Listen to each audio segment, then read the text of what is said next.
This is a pigment. What kind of pigment, you may ask? Well, I have no idea. Gabe, do you know? I have no idea. My buddy Tommy over at the spray store sent this over and said, give it a try. Now, all I can tell you so far is that it's obviously an interference style pearl, and based on the colors and the way the light's bouncing off the bag, it's a safe bet to say that it's a color shifting pearl.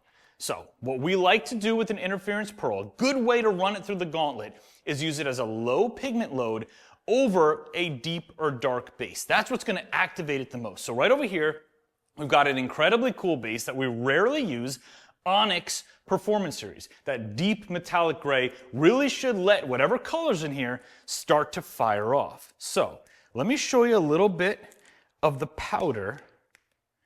It's a very fine particle, which is an awesome start because both Gabe and I are not really huge fans of the large particle sparkly stuff.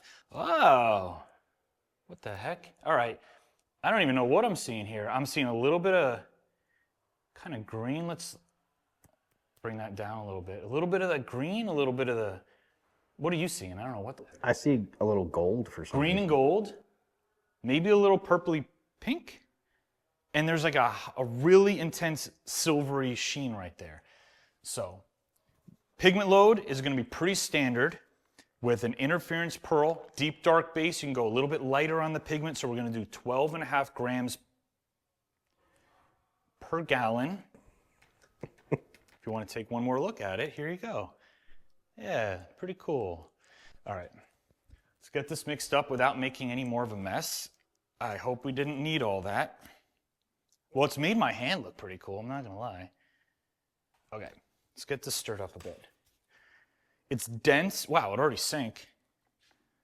Like I said, small particle. I'm seeing a little bit of some highlights popping.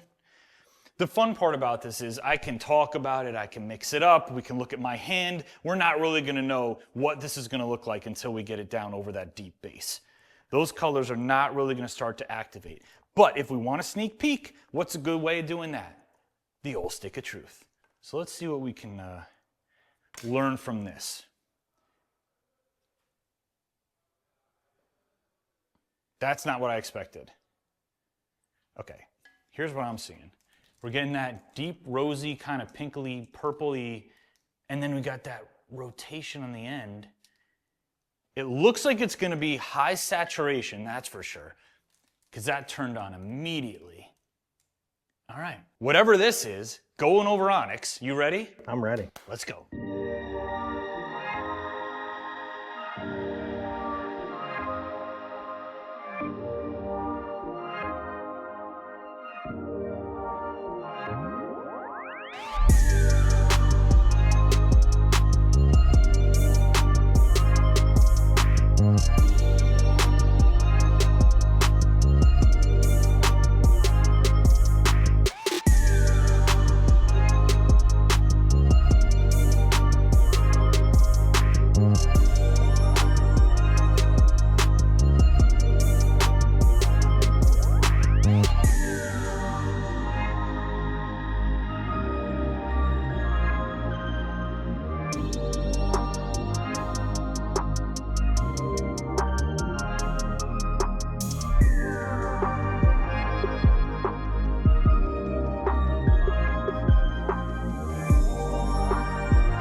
All right, guys, we're all done with the project, and I want to use this pearl again. I want to carry it on the website, and I need your help coming up with a name for it. We're going to take the car outside right now. You know what to do. Take a good look at it. Leave a comment below. Rate this one for me 1 through 5. Let me know if you love it or if you don't, and I'm excited to see what kind of suggestions you come up with for a name. You guys are always super creative. Now, if you want to change the color of your own car, whether it's peelable or permanent paint, we have a ton of kits, a ton of colors, and they're all do-it-yourself friendly. Head straight to DipYourCar.com. Gabe and I had a ton of fun playing with this mystery pearl. I hope you enjoyed watching it. I will see you on the next one.